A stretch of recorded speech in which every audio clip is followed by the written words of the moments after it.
Hey friends, this is Kat Beulah. I am here to talk to you today about bluegrass. If you are a little bit confused about what actually constitutes bluegrass music, you are so not alone. Here on the US West Coast especially, I hear that word thrown around to mean so many kinds of music, not all of which have anything to do with bluegrass. It's not just a synonym for folk music. But if you're not sure about that, don't worry, you're totally not alone. If you don't know me already, I am Kat Beulah, hello, and I teach fiddle players how to improvise and jam so that they can connect with other musicians and have as much fun as I do in my own musical and performing life. I teach classes both on and offline, so I get to help people all over the place, which is super great. And I am based in Bellingham, Washington, but I travel a lot. So, bluegrass. Okay, first off, history lesson. The word bluegrass actually comes from the name of a band, Bill Monroe and the Bluegrass Boys. And that band got their start in the 30s and the 40s. So bluegrass is actually not as old a form of music as a lot of other folk genres. I think that comes to as a surprise to a lot of people. Bluegrass music is the genre of music that came out of the tradition of that band, Bill Monroe and the Bluegrass Boys, which is super fast. It mixes together Appalachian folk music, which we now call old time a lot of the times, with a strong blues influence, virtuosic instrumentalists often improvising their own solos, and soaring high three-part harmony vocals. Bill Monroe's band had a very particular instrumental lineup after he did a little experimenting, deciding on what he wanted. And that was a mandolin. He played mandolin, a 5-string banjo. He had Earl Scruggs, who was a very, very, very famous pioneering banjo player in this particular style, which we call 3-finger. I'll talk a little bit more about that in a second. He had a stand-up bass, he had an acoustic guitar, and he had a fiddle. And that banjo style that Earl Scruggs had, it sounds like, right? Not always those exact notes, but it's just this steady running stream of eighth notes.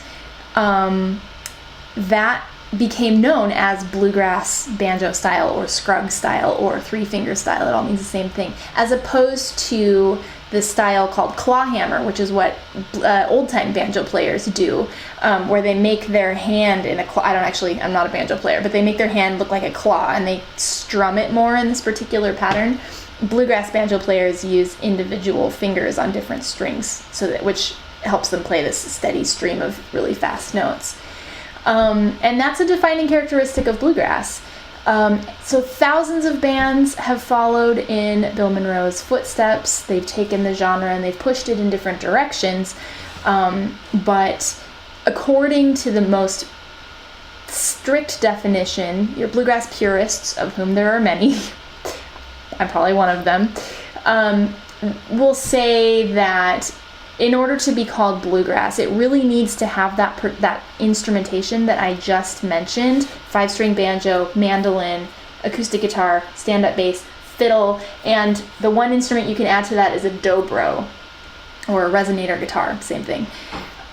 You can be missing one of those instruments and still call it bluegrass. But you can't add, sorry, I hear my cat over there, but you can't add instruments and still call it bluegrass. So if you're talking about a band and you're calling them bluegrass and they've got a drummer, or they've got a piano, or they've got a trumpet, or they've got a harmonica or anything like that, don't be surprised if you get the side eye. And that's one of the biggest ways in which a lot of West Coast bands that advertise themselves as bluegrass, or whose fans will call them bluegrass, deviate from the tradition of bluegrass. Bluegrass rhythm is not complicated. The guitar players are playing boom chuck, boom chuck, boom chuck, boom chuck, unless it is a waltz, and then they're playing boom chuck, chuck, boom chuck, chuck. Right? The bass players are doing the booms along with the guitar. The mandolin is doing the chucks along with the guitar. The banjo, like I said, is doing that. It's just steady eighth notes all the way through. and the fiddle and the dobro float on top, doing whatever kind of melodic things.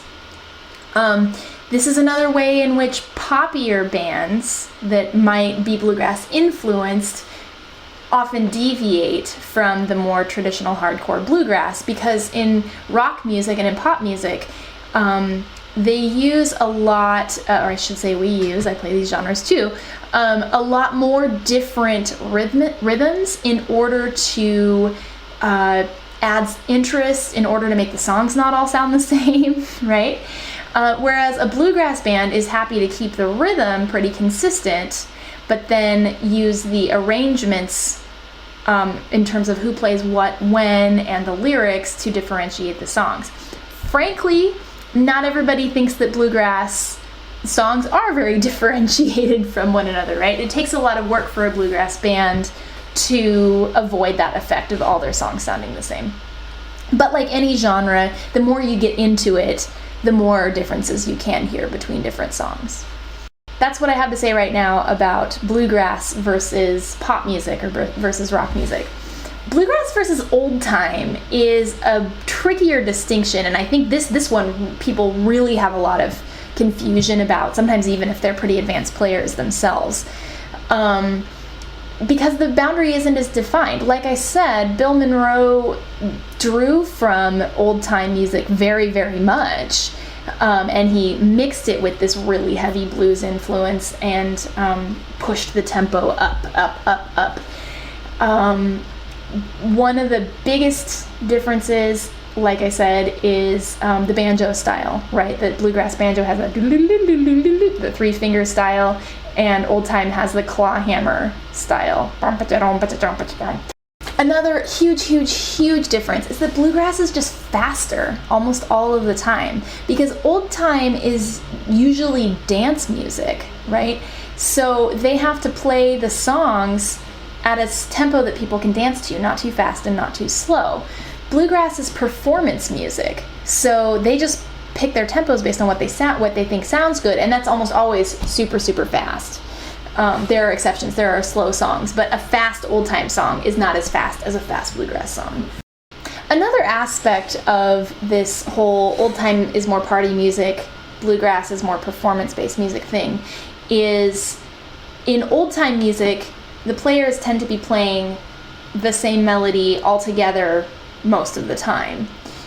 Some instruments might hang back a little bit so the vocals can come out and then come forward a little bit when it's an instrumental section, but it's not as focused on showing off, each musician showing off their own virtuosic skills. Whereas bluegrass, it's very much, if it's the vocal part, the instrumentalists are backing off to create space for the vocals, and then each instrumentalist has their own opportunity to take a solo, where the other instrumentalists are way out of the way so that that person can improvise and play whatever they want.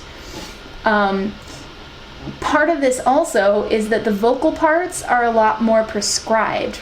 I mentioned before that bluegrass has this 3-part harmony thing, and so if you're in a bluegrass jam and there are already 3 people singing, you actually don't get to sing. Sorry, I know, it's not inclusive, it's not fair, maybe it's your favorite song in the world, but you don't get to sing. Whereas in an old time jam, everybody singing all together is usually more encouraged.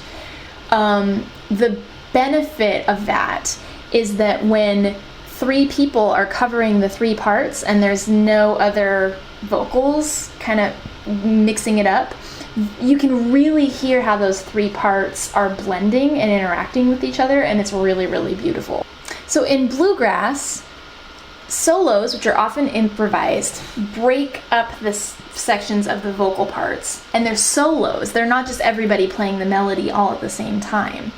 And each improvised solo, it usually has some relationship to the melody of the song, but it doesn't have to. It doesn't have to stick to the melody. It just has to fit in the right number of measures, and it has to fit with the chords.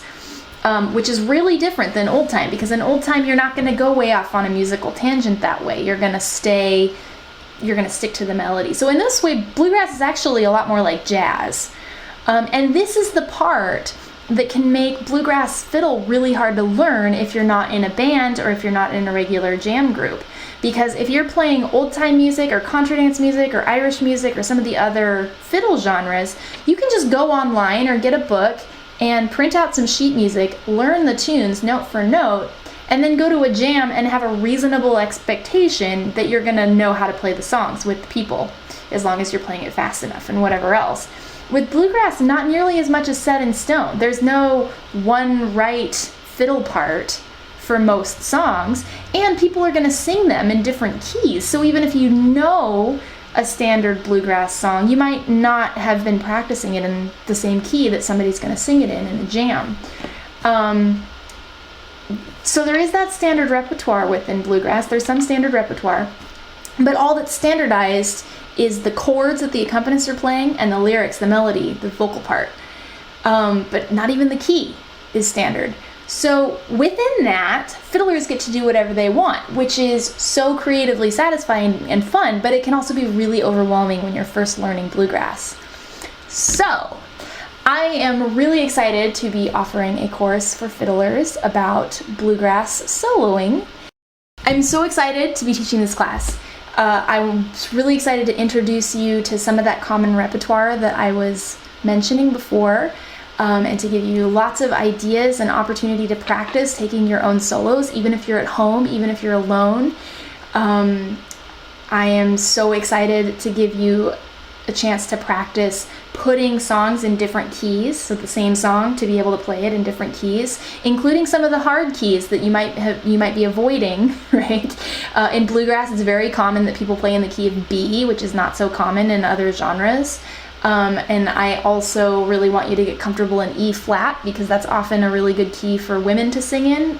If it's songs that guys wrote in G or A or B, sometimes E flat, F, those keys can be really nice for women, so it is good to know how to play in them. I want to give you some exercises and some practice to help you lose your fear of weird keys and to get comfy enough with them that you can actually be creative within them. I'm going to help you practice finding vocal melodies on the fiddle, and so that you can embellish them, and also so that you can leave them behind and get a little crazy without losing your sense of the form, so you know when your solo is supposed to end, and you can hear where the song's going and play over it, and make something that sounds good. So if this sounds super exciting to you, you can click the link right below this video, and it will take you to a page that has more information about the class and give you a chance to register for it. I really hope you'll do that if you're a fiddler. And the other thing that you'll find below is a short listening list, so that if you're brand new to bluegrass, or wanting to get a little clearer about the difference between bluegrass and some other styles of music, you can listen to some bluegrass artists and albums that I think are fantastic. I hope it takes you on an amazing YouTube rabbit hole that helps you fall in love with this incredible, soulful kind of music that definitely gets my heart racing. And I hope you'll join us in the class. Okay, thank you very much. This is Kat Beulah, and I will see you next time.